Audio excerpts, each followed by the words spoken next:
జగన్మోహన్ రెడ్డి పరిపాలనా కాలం మొత్తం కూడా రాష్ట్రం అప్పుల పాలైపోయింది, శ్రీలంక మాదిరిగా మారిపోయింది.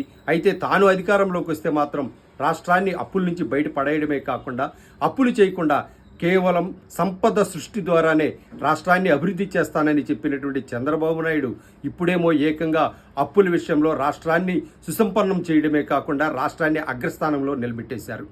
ఏకంగా ఇప్పుడు కాగ్ అంటే కంట్రోలర్ అండ్ ఆడిటర్ జనరల్ ఇచ్చినటువంటి నివేదిక సారాంశం ఏమి చెప్తుందంటే దేశంలోనే ఆంధ్రప్రదేశ్ అప్పుల జాబితాలో నెంబర్ 1 స్థానానికి ఎగబాకింది.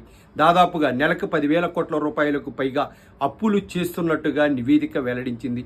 అయితే ఈ కాగ్ చెప్పినట్టుగా ఉన్నటువంటి అంశాలను ఒక్కసారిగా మనం చూస్తే 6 నెలల కాలంలో అంటే తొలి 6 నెలల కాలం ఏప్రిల్ నుంచి సెప్టెంబర్ కాలంలో అంటే 2025 ఏప్రిల్ నుంచి సెప్టెంబర్ కాలంలో చంద్రబాబు నాయుడు చేసినటువంటి అప్పుల విషయమే కాకుండా రెవెన్యూ లోటు కొనసాగుతూనే ఉంది. అంటే చంద్రబాబు నాయుడు ఎప్పుడు అధికారంలో ఉన్నా కూడా రెవెన్యూ లోటు అనేటటువంటిది ఒక ప్రాథమిక హక్కుగా అది కొనసాగుతూనే ఉంటుంది. 1995 నుంచి 2004 వరకు కూడా రెవెన్యూ లోటు కొనసాగింది. అలాగే 2004 నుంచి మళ్ళీ 2014 వరకు కూడా రాష్ట్రంలో ఏదైతే ఉమ్మడి రాష్ట్రంలో రెవెన్యూ లోటు అనేటటువంటి ప్రస్తావన లేదు. అంటే వైఎస్ రాజశేఖర రెడ్డి, కిరణ్ కుమార్ రెడ్డి, రోసయ్య వీరు ముగ్గురు పరిపాలనలో ఎటువంటి రెవెన్యూ లోటు లేదు. మళ్ళీ 2014 నుంచి 19 వరకు రాష్ట్రం రెవెన్యూ లోటులోనే ఉంది. మరి ఆ తర్వాత జగన్మోహన్ రెడ్డి వచ్చిన 2019 నుంచి 24 వరకు కూడా రెవెన్యూ లోటు లేనే లేదు. అంటే సంపద సృష్టి అనేటటువంటిది జరగాలి అంటే కనుక కొనుగోలు శక్తి పెరగాలి.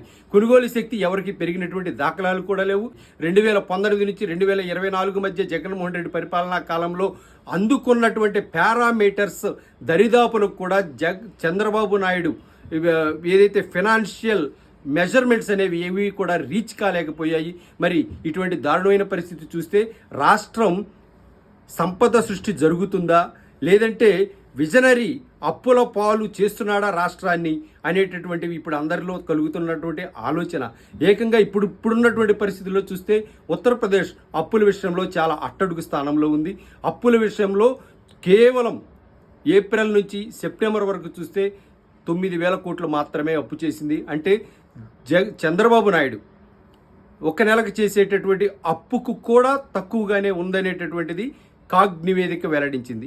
జిఎస్టీ వసూళ్లలో కూడా చాలా గణనీయంగా వెనకబడిపోయినటువంటి పరిస్థితి ఏపీలో దాపురించింది. ఏ విషయంలో కూడా జగన్మోహన్ రెడ్డి ఆర్థిక వృద్ధికి సంబంధించినటువంటి పారామీటర్స్ను చంద్రబాబు నాయుడు రీచ్ కాలేకపోయారు. మరి విజనరీ ఎవరనాలి? మరి రాష్ట్రం శ్రీలంకలాగా మారిపోతున్నటువంటి పరిస్థితి అప్పుడుందా ఇప్పుడుందా ఆలోచించుకోవాలి.